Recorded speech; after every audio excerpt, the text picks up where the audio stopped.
Hey! What's popping everyone? My name is Atikullah Asif. And in today's video, I'm gonna talk about Microsoft Explorer rises and how it falls.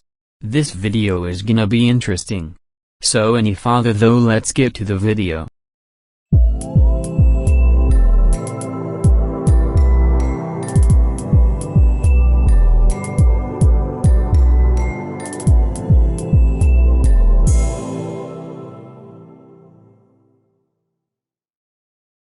Before we start the video, can you please subscribe and turn on the post notification?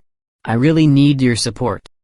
How Netscape Navigator started and how Windows Explorer started and why they have this browser war. If you are interested in knowing this, be with us with the whole video. It all starts at 1993, so let's spool back a bit, to 1993.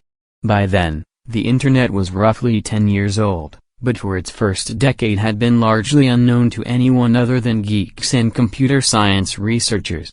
2 years earlier, Tim Berners-Lee had created and released the World Wide Web onto the internet, but initially, no one noticed. Then in the spring of 1993, Mark Andreessen and Eric Bina released Mosaic, the first graphical browser, and suddenly the real world realized what the internet was for, and clamored to get aboard. But here's the strange thing, Microsoft, by then the overwhelmingly dominant force in the computing world, failed to notice the internet. One of Bill Gates's biographers, James Wallace, claimed that Microsoft didn't even have an internet server until early in 1993 and that the only reason the company set one up was because Steve Ballmer, Gates's second-in-command, had discovered on a sales trip that most of his big corporate customers were complaining that Windows didn't have a TCP/IP stack, a way of connecting to the internet. Ballmer had never heard of TCP/IP. "I don't know what it is," he shouted at subordinates on his return to Seattle.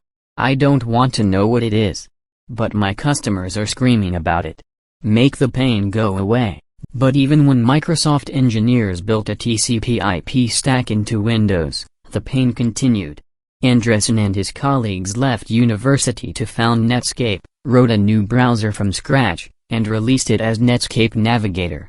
This spread like wildfire and led Netscape's founders to speculate that the browser would eventually become the only piece of software that computer users really needed, thereby relegating the operating system to a mere life support system for the browser. Now that got Microsoft's attention. It was an operating system company, after all. On May 26, 1995, Gates wrote an internal memo, entitled The Internet Tidal Wave, which ordered his subordinates to throw all the company's resources into launching a single-minded attack on the web browser market. Given that Netscape had a 90% share of that market, Gates was effectively declaring war on Netscape.